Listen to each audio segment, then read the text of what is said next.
하나님 말씀은 요한복음 19장 38절에서 20장 16절입니다. 요한복음 19장 38절부터 제가 봉독하겠습니다. 이 일들 후에 아리마대 사람 요셉이 예수님의 시체를 가져가게 해달라고 빌라도에게 요청하였다. 그는 예수님의 제자였으나 유대인들을 무서워하여 그것을 숨겨왔다. 빌라도가 허락하니 그가 가서 예수님의 시체를 가져왔다. 전에 예수님을 밤에 찾아왔던 니고데모도 모략과 알로에를 섞은 것을 100리트라를 가지고 와서 그들이 예수님의 시체를 가져다가 유대인의 장례 관습대로 향료들과 함께 가는 배로 쌌다. 예수께서 십자가에 못 박히신 곳에는 동산이 있었고 그 동산에는 아직 아무도 장사된 적이 없는 새 무덤이 있었다. 그날은 유대인의 준비일이었고 또한 무덤도 가까이 있었으므로 그들이 예수님을 거기에 두었다. 20장 1절. 안식 후 첫날 일찍이 아직 어두울 때에 막달라 사람 마리아가 무덤에 가서 돌이 무덤에서 옮겨진 것을 보았다. 시몬 베드로와 예수께서 사랑하시던 다른 제자에게 달려가서 그들에게 말하기를 사람들이 주님을 무덤에서 가져다가 어디에 두었는지 우리가 모르겠습니다 하니 베드로와 다른 제자가 나와서 무덤으로 갔다. 둘이 함께 달려갔는데 다른 제자가 베드로보다 더 빨리 달려가서 먼저 무덤에 이르러 몸을 굽혀 가는 배가 놓여있는 것을 보았으나 들어가지는 아니하였다. 그러는 동안에 시몬 베드로도 그를 따라와서 무덤에 들어가 가는 배가 놓여있는 것을 보았다. 그가 또 예수님의 머리를 쌌던 수건도 보았는데 그것은 가는 배와 함께 놓여있지 않고 다른 곳에 따로 개켜져 있었다. 그때에야 먼저 무덤에 온 다른 제자도 들어가서 보고 믿었으니 이는 그들이 아직까지도 예수께서 죽은 자들 가운데서 부활해야 한다는 성경을 깨닫지 못하였기 때문이다. 제자들이 다시 자기들의 집으로 돌아갔다. 그러나 마리아는 무덤 밖에 서서 울고 있다가 울면서 몸을 굽으려 무덤 속을 들여다보니 흰 옷 입은 두 천사를 보았는데 한 천사는 예수님의 시체가 놓여있던 자리 머리맡에 앉아있었고 한 천사는 발치에 앉아있었다. 그 천사들이 그 여자에게 묻기를 여자야 왜 울고 있느냐 하니 그 여자가 그들에게 말하기를 사람들이 저의 주님을 가져다가 어디에 두었는지 제가 알지 못합니다 라고 하였다. 그 여자가 말하고 뒤로 돌아섰을 때에 예수께서 서 계신 것을 보았으나 그분이 예수님이신 줄은 알지 못하였다. 예수께서 말씀하시기를 여자야 왜 울고 있느냐 누구를 찾느냐 하시니 그 여자는 그분이 동산지기인 줄 알고 말하였다.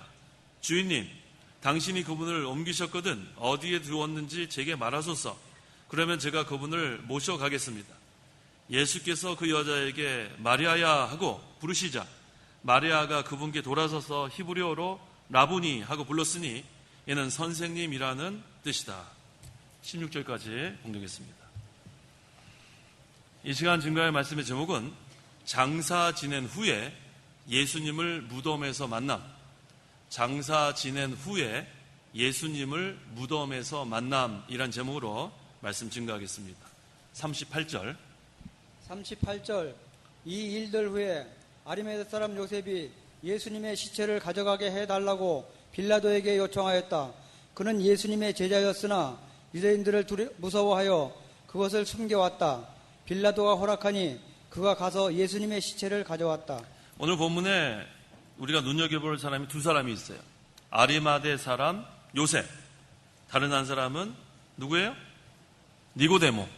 네, 아리마대 사람 요셉하고 니고데모. 우리가 잘 눈여겨봐야 되겠습니다. 이 아리마대 사람 요셉은 누군가? 거기 마가복음 15장 43절에 존경받던 공회의원으로서 하나님 나라를 고대하는 자라고 나와 있어요. 그래서 이 아리마대 요셉은 존경받는 공회의원이라는 걸 여기서 알 수 있고 또 다른 하나는 하나님 나라를 고대하는 예수님의 제자라는 것. 두 가지 알 수 있습니다. 또 마태복음에 보니까 우리가 이 참 중요한 게 뭐냐면 우리가 마태, 마가, 누가 이 세 가지를 공간복음이라고 합니다. 그 다음에 또 요한복음. 이 네 가지를 우리가 다 같이 읽는 게 참 중요해요. 이렇게 좀 여기에 자세히 나와 있지 않은 내용은 서로 보충하면서 우리가 그 내용을 알 수가 있습니다. 그래서 지금 여기에 나와 있진 않지만 우리가 마가복음을 통해서 이 아리마대 요셉은 존경받던 공의 의원이라는 걸 알 수 있었고, 또 하나님 나라를 고대하는 예수님의 제자라는 거 알 수 있었고, 또 마태복음에는 뭘 알 수 있는가? 한번 읽어보세요. 마태복음 27장 57절.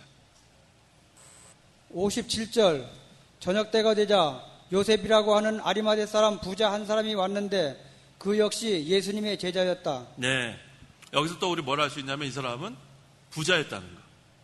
그렇죠? 이 두 가지를 다 합쳐보니까 존경받던 공회의원, 그 다음에 하나님 나라를 고대하는 자, 그 다음에 부자, 그리고 예수님의 제자. 네 가지를 우리가 여기서 알게 되었습니다. 이 사람은 지금 높은 지위에 있는 것을 우리가 알 수 있는데, 그런데 문제는 당시 높은 지위에 있던, 낮은 지위에 있던 예수님을 믿으면 쫓겨나요. 출교당합니다. 그러니까 그런 상황에서 드러내놓고 믿지 못하는, 숨어서 믿는 사람이었다는 거 우리가 알 수 있습니다. 그 38절 하반절에 그는 예수님의 제자였으나 유대인들을 무서워하여 그것을 숨겨왔다. 출교당하니까 이거 뭐 드러내놓고 믿을 수가 없었어요. 그 다음에 이 아리마대 요셉에 대해서 또 우리가 아까 마가복음 찾았고 마태복음 찾았죠? 뭐 하나 남았어요? 누가복음. 이거 지금 본문이 요한복음이니까 누가복음 한 번 더 찾아보자. 누가복음 23장 50절. 다 찾아보면 다 보충이 됩니다. 50절.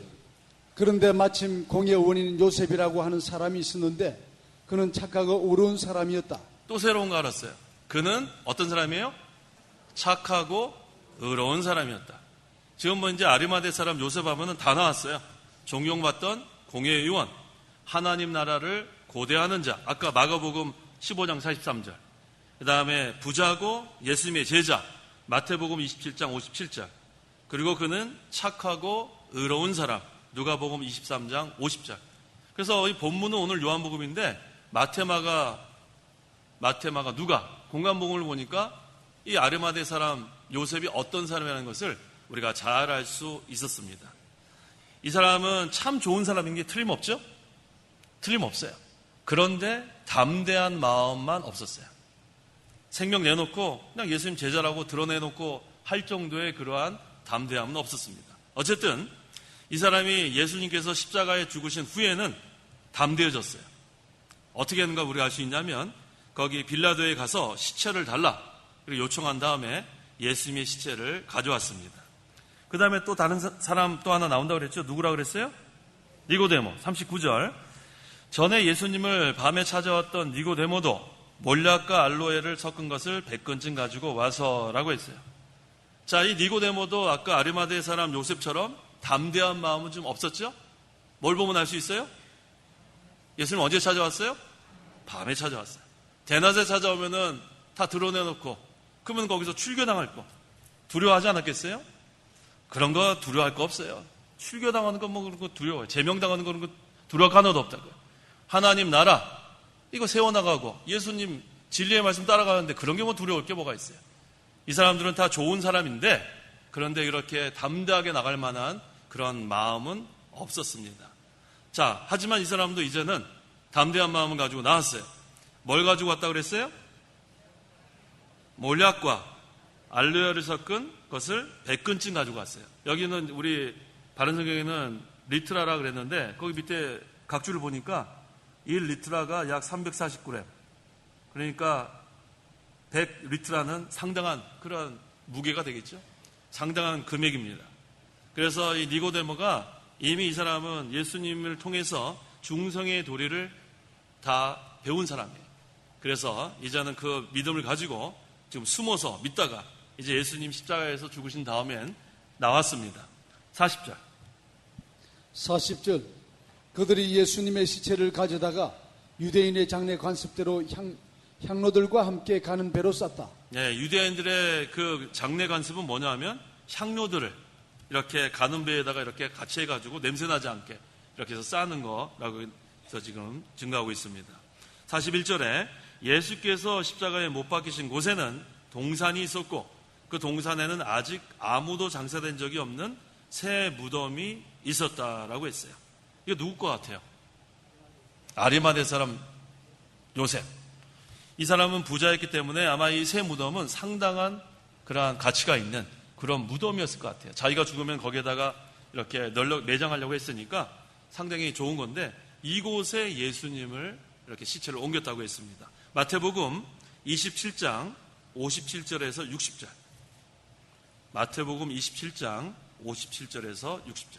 57절 저녁 때가 되자 요셉이라고 하는 아리마대 사람 부자 한 사람이 왔는데 그 역시 예수님의 제자였다. 이 사람이 빌라도에게 가서 예수님의 시신을 요청하자 빌라도가 내주라고 명령하였다.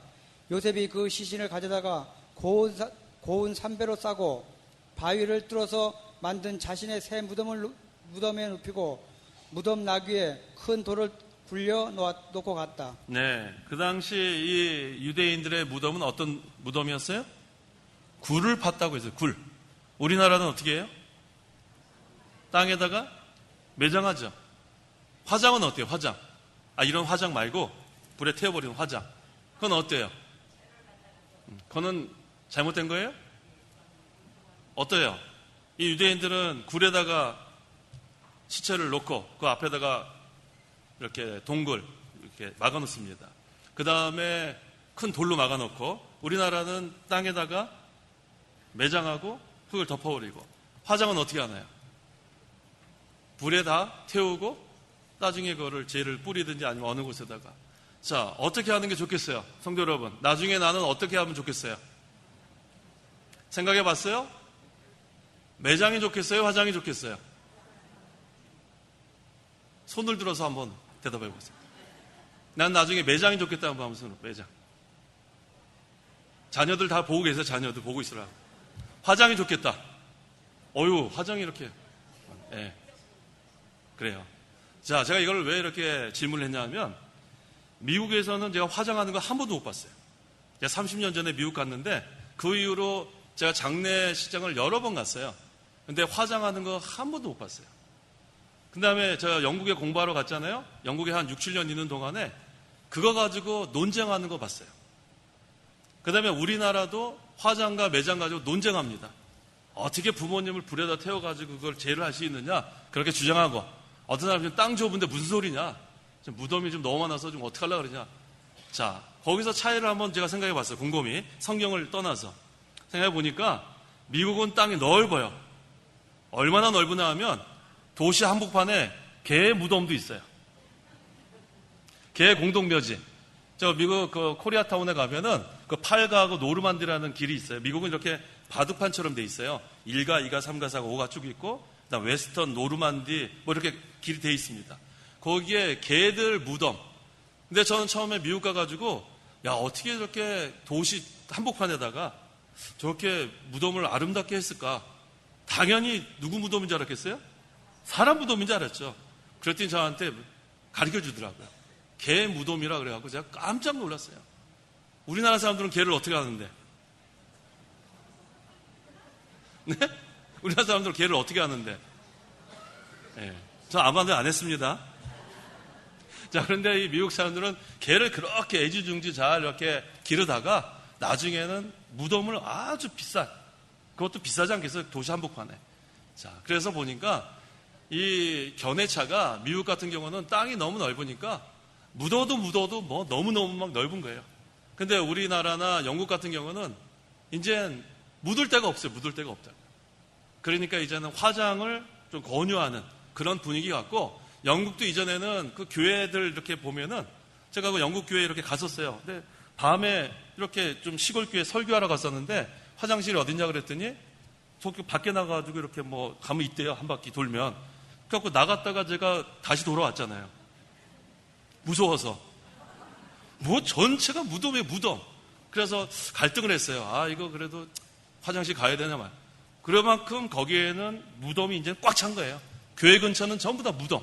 시골 같은 경우는. 그러니까 이제 거기도 화장을 해야 된다는 그런 분위기로 가고 있습니다. 자, 그렇다면 성경적인 것은 어떤 것인가? 자, 이거 가지고 이제 논쟁을 많이 해요. 신학자들 가운데서도. 그래가지고 어떤 신학자들은 그 화장하는 거 그거는 옳지 않다. 그거는 이방, 로마나 이러한 이방 쪽에서 들어온 그러한 방법이다. 그래서 그거는 옳지 않다. 그래서 유대인들이 쓰는 매장이 맞다. 그런데 사실 또 우리 유대인들이 쓰는 매장은 또 우리하고 달라요. 우리나라는 거기 굴 파고 거기다 돌 막지 않잖아요. 그러니까 그 주장도 그렇게 뭐 딱 맞다고 할 수는 없습니다. 그렇다면 우리 이 목사님한테 우리 배웠죠? 이 목사님은 어떻게 했냐면은 화장을 해도 그 베드로서에 있는 것처럼 원소는 남는다는 거예요. 원소. 가장 기본된 그 원소는 남기 때문에 예수님 재림하실 때 어떻게 된다고요? 부활의 몸으로 다 변화된다는 거예요. 저도 거기에 동의합니다. 화장을 했다고 해서 뭐 우리 부모님을 어떻게 한다.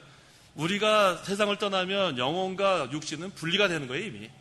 그래서 이렇게 영혼은 어디 가요? 믿는 사람은 영원한 하늘나라 하나님 품에 갔고, 불신자는 이미 지옥 갔어요. 그러면 이 몸은 뭐예요? 육신. 이건 태워도 되는 거예요. 그 알맹이는 다 빠져나갔고, 이거는 그냥 껍데기니까 어떻게 돼요? 불에 태운다고 해서 그것 때문에 통곡하고 막 그렇게 막 기절하고 그럴 필요 없어요. 믿는 자들의 영혼은 어디 갔어요? 하늘나라 갔고, 불신자는 지옥 간 거예요. 그 다음에 몸은 화장을 하든 매장을 하든, 그래서 뭐 어떤 것이 성경적이냐 그런 거 따질 필요 없어요.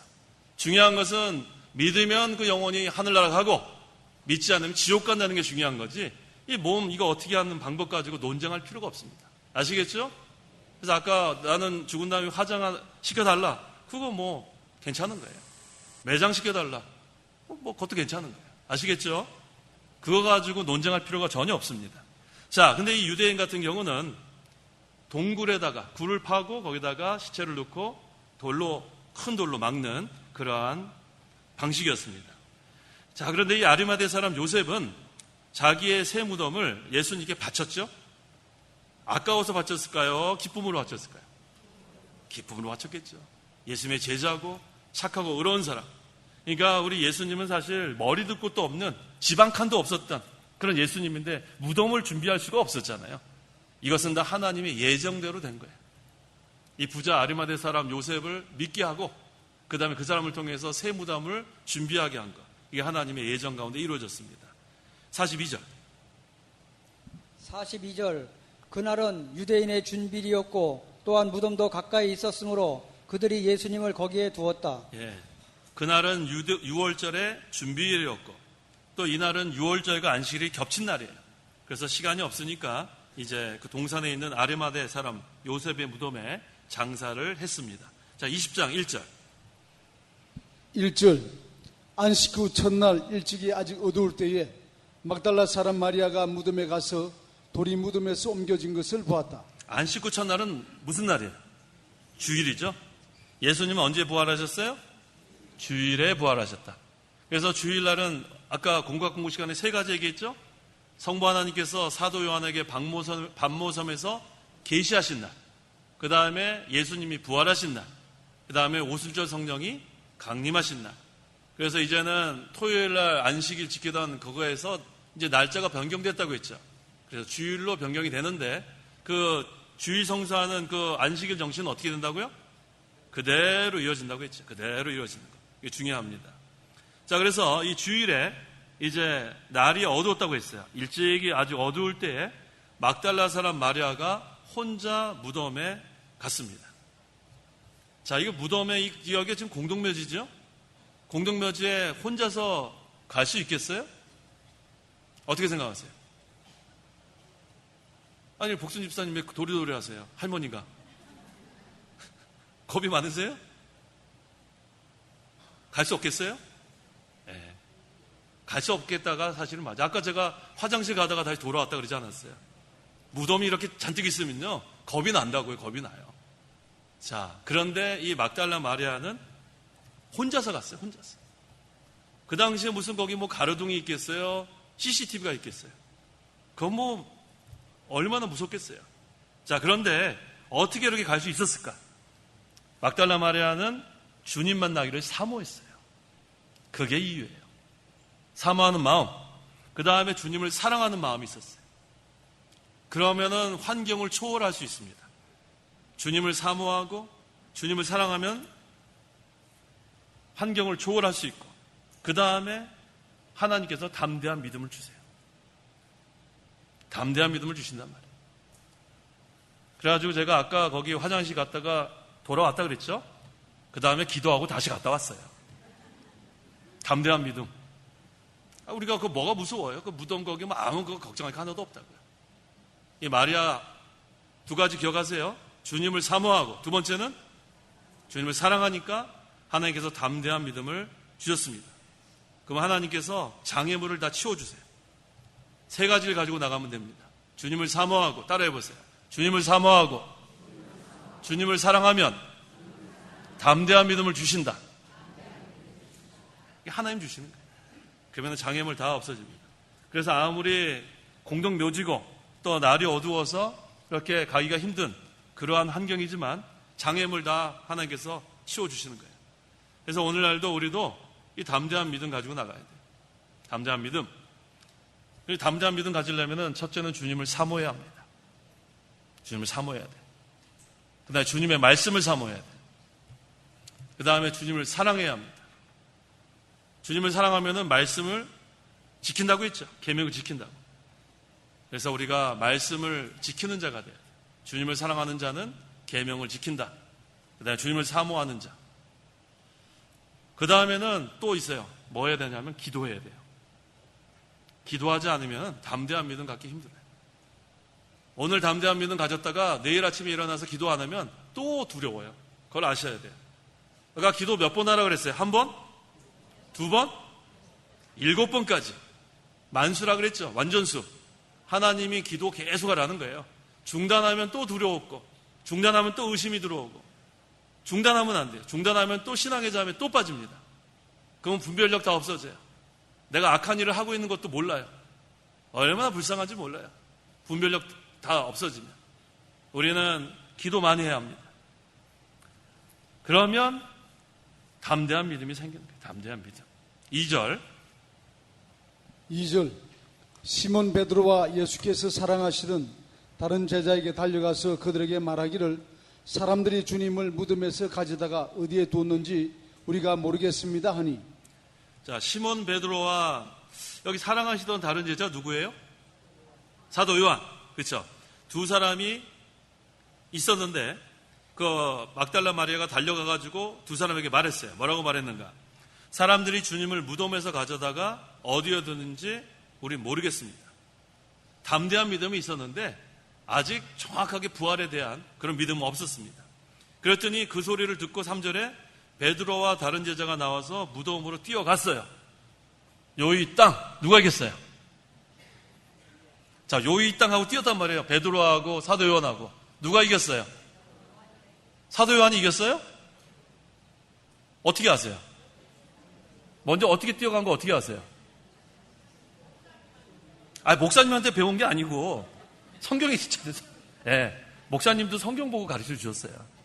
그런데 그런데 사도 요한이 성경에도 있고 목사님 가르쳐 주셨는데 왜 먼저 도착했어요? 임승수 집사님?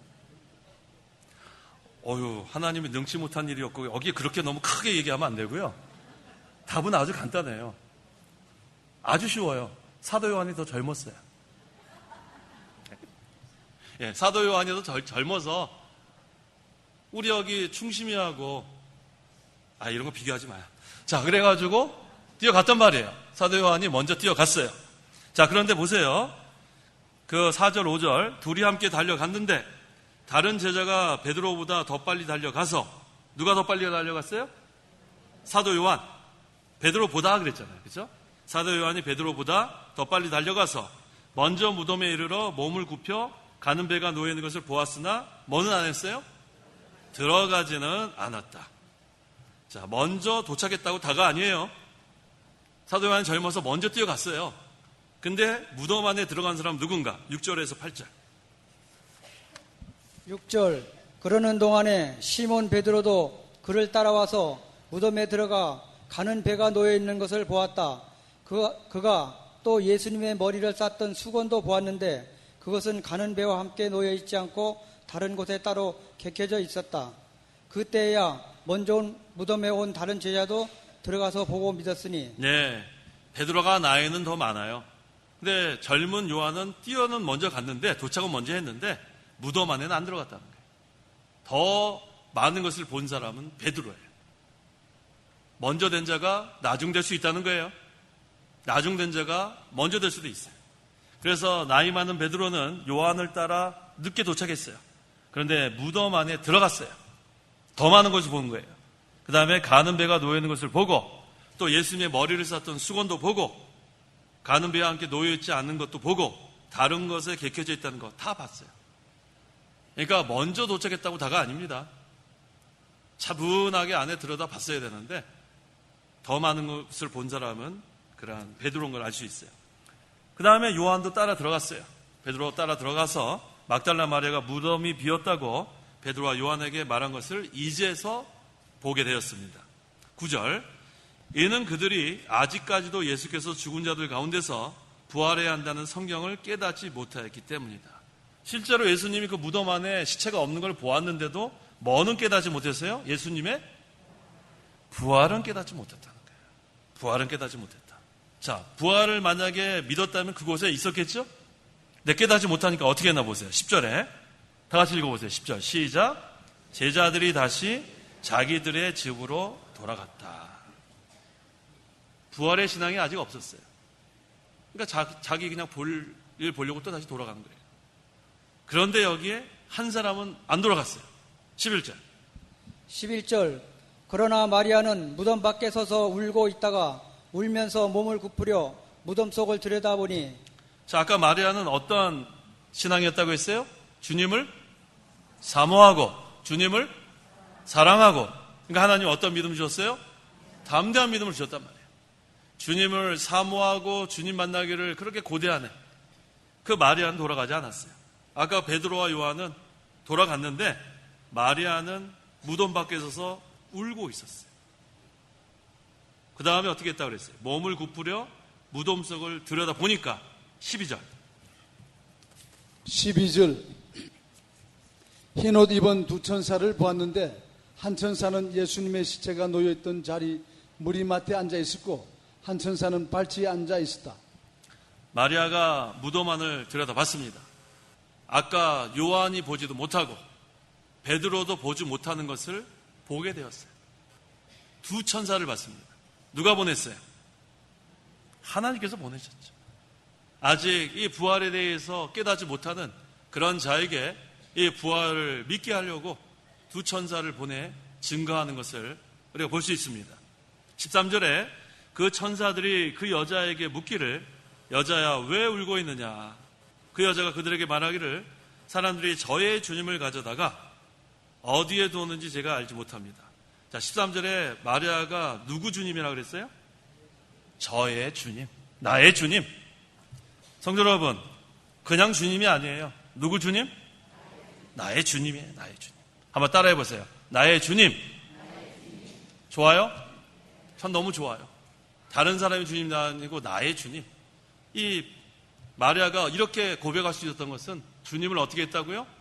사모하고 주님을 사랑하니까 자연스럽게 나오는 거예요. 저의 주님. 그냥 주님이 아니에요. 저의 주님. 저의 주님을 사람들이 어디다 갖다 놨습니다. 그러니까 아직도 이 마리아는 예수님의 부활을 깨닫지 못했어요. 부활을 깨닫지 못하고 사람들이 예수님의 시체를 다른 곳으로 가져간 걸로 아직도 알고 있었습니다. 14절. 14절 그 여자가 말하고 뒤로 돌아섰을 때에 예수께서 서 계신 것을 보았으나 그분이 예수님이신 줄은 알지 못하였다. 자, 이 14절. 뒤로 돌아섰는데 예수님 계신 것을 못 보았다. 처음에 이게 이해가 잘 안 되죠? 왜 이해가 안 됐을까? 부활의 신앙이 없기 때문에. 부활의 신앙. 살아나신 예수님을 믿었다면 알아봤을 텐데 우리 거기 엠마오로 가는 두 제자도 알아봤어요? 못 알아봤어요? 못 알아봤단 말이에요. 못 알아봤어요. 성도 여러분, 예수님이 우리를 떠난 적이 있을까요? 없을까요? 한 번도 떠난 적이 없어요. 곁에 계세요, 지금도. 근데 우리가 힘들고 환난을 당하고 고난당할 때는 곁에 계신 예수님을 잊어버리고 있어요. 그래서 딴 데 가서 도움을 청하려고 그래요. 그만 돼요. 예수님은 한 번도 우리를 떠나지 않습니다. 우리가 예수님을 믿으면 예수님과 연합이 돼요. 그걸 조직신학에서는 그리스도와의 연합이라고 그래요. Union with Christ. 그리스도와의 연합. 유니온. 딱 연합이 되는 거예요. 그러면 어떻게 되는가? 절대로 어떠한 칼이나 위험이나 곤고나 뭐 그 어떤 것도 끊을 수가 없다 그랬어요. 로마서 8장. 그 사랑에서 누가 끊겠느냐? 35절. 예, 읽어보세요. 로마서 8장 35절. 35절. 누가 우리를 그리스도의 사랑에서 끊겠느냐? 환난이나 곤고나 박해나 굶주림이나 헐벗음이나 위험이나 칼이겠느냐? 끊을 수가 없어요. 한번 예수님 믿으면 그 다음엔 그리스도와 연합이 됩니다. 그러면은 영원토록 그리스도는 내 안에, 나는 그리스도 안에. 그게 바로 그리스도와 연합이에요. 그래서 조직신학에서 가장 중요한 교리가 무엇인가? 물론 중생도 중요한 교리지만 그리스도의 연합 교리 그만큼 중요해요. 그리스도와 연합이 되지 않으면 아무 의미가 없어요. 이 자리에 지금 제가 설교할 의미도 없고 성도 여러분이 앉아있을 의미가 없어요. 왜? 그리스도 밖에 있으면 아무 소용없어요. 우리는 예수님은 포도나무고 우리는 가지들이기 때문에 이제는 예수 믿으면 그 다음에 딱 붙어있는 거예요. 뭐가 끊을 수 없다고 했어요? 좀 전에? 뭐가 끊을 수 없다고 했어요? 환란이 끊을 수 없어요. 환란이. 우리가 환란을 당해도 그리스도의 사랑 끊을 수 없어요. 그리스도가 우리와 함께 한다는 거예요. 환란을 당할 때 낙심하지 마세요. 아까 어떤 선지자가 낙심했어요? 누구요? 엘리야가 낙심했어요. 환란 당할 때 낙심하면 안 돼요. 낙심하면 그 다음에 신앙의 잠에 들고 그 다음에는 쓰러져요. 환란도 그리스도의 사랑 끊을 수 없고 그 다음에 뭐도 끊을 수 없어요. 박해, 핍박받는 것도 끊을 수 없어요. 핍박하려면 해라. 끊을 수 없다. 그 다음에 굶주림, 헐벗음, 그 다음에 또 뭐예요? 위험, 칼, 위협하는 거, 협박하는 거. 그거 아무것도 아니에요. 아까 이세벨, 악독한 여자가 협박했죠. 엘리야. 근데 엘리야 하나님 사명 다 완수했잖아요. 이세벨은 어떻게 됐어요? 아주 비참하게 죽게 돼 있어요. 그리스도의 사랑을 끊을 수 있는 것은 아무것도 없습니다. 그리스도와 연합된 우리들은 환난이나 박해를 당해도 그리스도와 우리와 함께 하시기 때문에 다 이겨낼 수 있어요. 내 능력으로 이기는 게 아니라 그리스도의 능력을 힘입어서 이기는 거예요. 자, 그 다음에 몇 절입니까?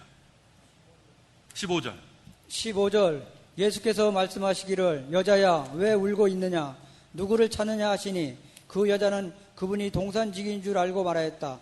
주인님, 당신이 그분을 옮기셨거든 어디에 두었는지 제게 말하소서. 그러면 제가 그분을 모셔가겠습니다. 자, 마리아가 예수님이 곁에 계신데도 못 알아봤어요. 근데 이번에는 예수님께서 뭐라 그랬어요? 15절에? 여자야 뭐라 그랬어요? 왜 울고 있느냐? 아까 13절에는 천사가 묻는 거고 이번엔 누가 묻는 거예요? 예수님 직접 물어봤어요. 그런데 마리아가 예수님 알았어요? 몰랐어요? 아직도 부활의 신앙이 없으니까 동산직인 줄 알았어요. 그러면서 예수님을 뭐라 불렀어요? 주인님이라 그랬어요. 아직 모르는 거예요. 아까는 저의 주님이라 그랬잖아요. 근데 아직 예수님이 서 계신 걸 모르고 주인님, 동산지기한테 얘기하듯이 이 동산에 주인님 한 다음에 당신이 그분을 옮기셨거든 어디에 두었는지 제게 말하소서. 그러면 제가 그분을 모셔가겠습니다. 부활하신 예수님을 음성으로 들었는데도 모른다는 거예요. 이처럼 분별력이 없으면 안 돼요. 신앙의 잠에 빠지면 예수님께서 불러도 몰라요.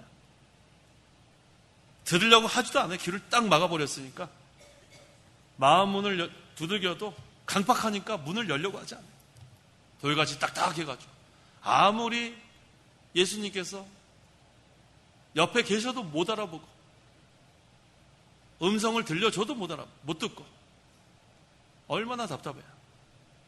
그때 예수님께서 마리아 아이고 이 답답한 거사 그러고 그냥 떠나셨어요? 16절에 어떻게 하셨나요? 같이 한번 읽어보겠습니다. 예수께서 그 여자에게 다시 한번 해보세요. 마리아야 그랬겠어요? 어떻게 했겠어요? 부드럽게 한번 해보세요. 더 부드럽게. 예, 이거 부드러운 거예요? 네. 예수께서 그 여자에게 마리아야 하고 부르시자. 얼마나 부드럽게 불렀겠어요?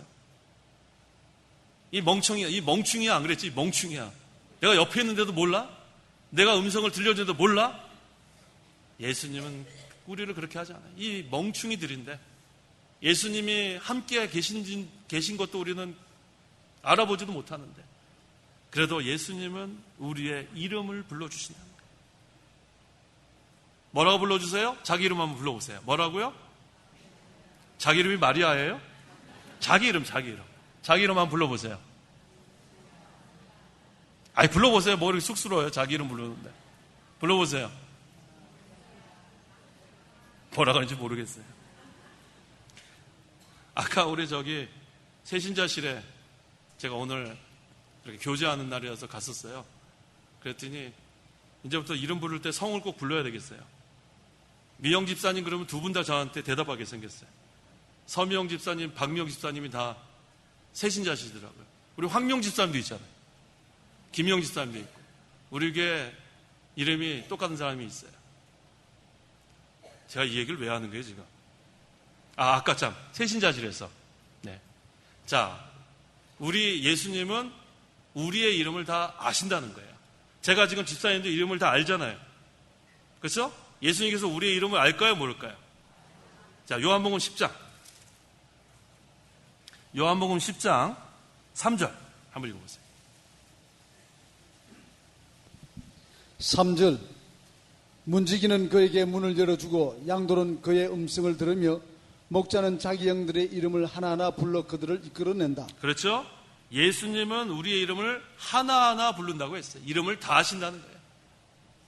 제가 지금 아는 이름은 몇 사람 안 되지만 우리 예수님은 우리 모든 택한 백성, 구원받은 사람들의 이름을 다 알고 계세요.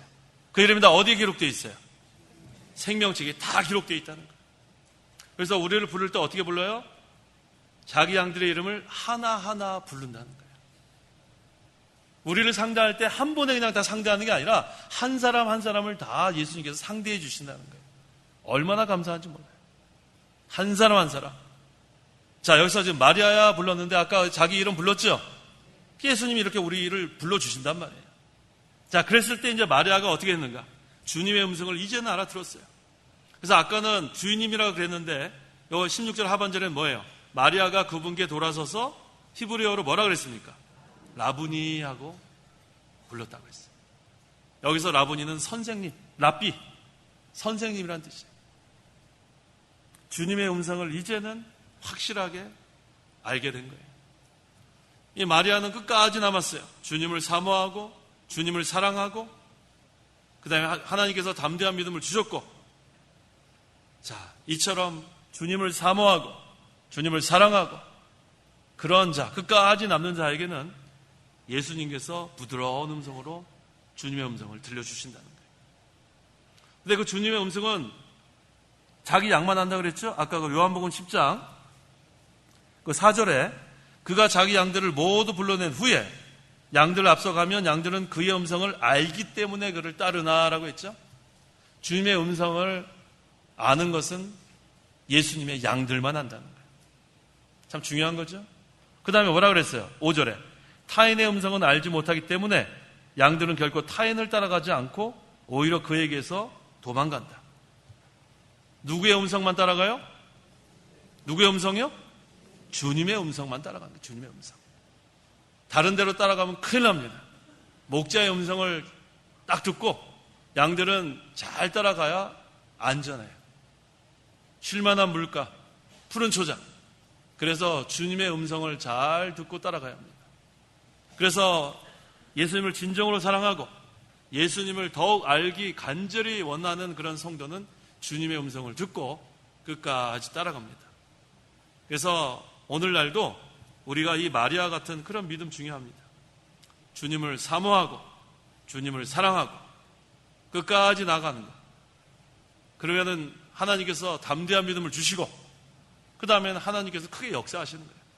이전에는 부활의 그러한 믿음이 없었는데 이제는 확실한 부활의 믿음을 가지고 이제는 사명을 감당하게 되는 것입니다. 기도하십시오. 기도하겠습니다. 하나님 아버지 감사합니다. 우리에게 부활의 믿음을 주심을 감사합니다. 부활의 소망을 주셔서 우리가 죽음에 대한 공포가 없고 이제는 이 부활의 소망과 부활의 믿음을 가지고 나갈 때 담대한 믿음도 허락해 주셔서 감사합니다. 그래서 늘 주님을 사모하고 주님을 사랑하고 기도에 힘쓰고 말씀을 순종해 나갈 때 하나님께서 저희들을 사용하셔서 크게 역사하여 주시옵소서. 항상 우리가 주님이 함께 계시는데 우리가 환난을 당할 때는 그걸 깨닫지 못하고 낭망하고 낙심한 어리석은 저희들 용서해 주시고 끝까지 주님의 음성을 따라가는 그러한 지혜로운 양들이 되게 도와주시옵소서. 예수님의 이름으로 기도하옵나이다. 아멘.